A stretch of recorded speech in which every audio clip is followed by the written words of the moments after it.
How to receive the respect you deserve. Respect means holding someone in high esteem. Consider the persons you respect in your life. Family members, friends, and even individuals you only know through the media may be included. You have admiration for those people for whatever reason. Now for the hard part. Would you rank among the persons you believe are deserving of that same degree of respect? Many people wouldn't consider themselves to be in the same league as someone they hold in high esteem. Read on if you're one of those persons that has trouble respecting themselves. Respect might be difficult to come by. Some people seem to command respect effortlessly. Others don't seem to understand how it operates. This last group appears to draw cruel, callous people into their lives frequently. It could be a supervisor who treats you like a child, unreceptive pals, or kids who disobey your authority as a parent. Even if you've attempted to get them to cease their conduct because you want to be treated with respect, it keeps happening. What is happening? More than you probably think, in fact. According to an old saying, you must respect yourself before you can expect others to do the same. If you notice that the individuals in your life treat you badly on a regular basis, it's possible that they are only following your instructions. I don't mean that you are actively telling them that you want to be treated badly, but your actions can be saying as much. Let's examine the possible causes of this and what you may do to prevent it. Pay attention to your critical thoughts. Marissa showed up to a session of therapy with a cup of coffee she had bought on the way there. Her cup's plastic lid popped off as she was sitting down, spilling coffee all over the couch. "How foolish of me," were the first words that came out of her mouth. "I'm truly sorry." I reassured her that I didn't think it was important and thanked her for her concern.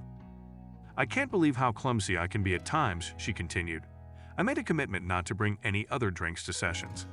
I made the decision to use the circumstance as a therapeutic tool after realizing that she wasn't going to let herself off the hook lightly. "Why are you being so hard on yourself, Marissa?" I said. "I made a mistake, so I'm not mad at you." She admitted, "I know, but I do a lot of stupid stuff." Not only was Marissa calling herself foolish, but also her error was stupid. She felt forced to persuade me to concur with her perceived incompetence even after I showed her grace. Unknowingly, she was asking me to lower her.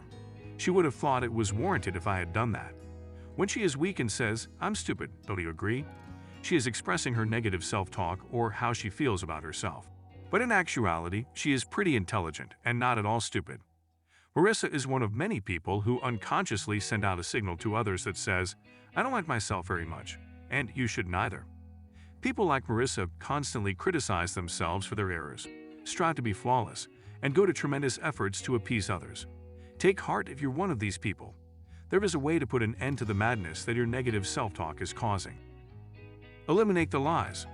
Over time, significant relationships and situations have an impact on how we communicate to ourselves. You will most likely have a negative opinion of yourself if you have experienced a lot of criticism, rejection, or abusive behavior. It doesn't imply you believe you are unworthy. Rather, it means you lack self-assurance, are prone to self-doubt, and struggle to ask for what you need. These are signs that the self-talk you use to justify your actions contains lies. You need to find and expose these lies. Despite being challenging, it is doable with focused effort. Listening to your language is the best place to start. Can you own your error, accept responsibility for it, and move on after disappointing someone or making a mistake? Or do you make several apologies? Do you ever feel the need to seek out penance of any kind to atone for it? Do you criticize yourself, call yourself names, or make fun of yourself? If so, pay attention to your technique. The words you hear yourself uttering, write them down. In order to avoid making yourself feel worse, write a better sentence next to the negative one. Then test out these fresh strategies in casual conversation. Although it will first seem strange, you are actually repairing those damaged mental circuits. If you give it some time, you'll begin to believe that the value you are attributing to yourself is actually yours. Combat disrespectful conduct. How then do you deal with all the individuals in your life who are used to treating you like a doormat? Teach them to behave differently towards you. Start by refraining from speaking negatively about yourself as you typically would. Call them out when they resume their usual disrespectful behavior. Respect them by letting them know that you are attempting to value yourself more. Let them know how you would prefer to be treated. I can think of a prior customer who had success doing this with her best buddy. Cassie made the decision that she needed to approach her friend regarding her snarky jabs. When the friend made a derogatory remark to Cassie during a specific outing, Cassie responded, I would appreciate it if you wouldn't talk to me that way anymore. I am upset when you criticize me." Her companion couldn't comprehend. "I was only joking," she remarked. "Before it didn't appear to worry you." "But it did disturb me," Cassie retorted. "I simply never advocated for myself. I'm making an effort to alter and value myself more. You can assist me by not criticizing me."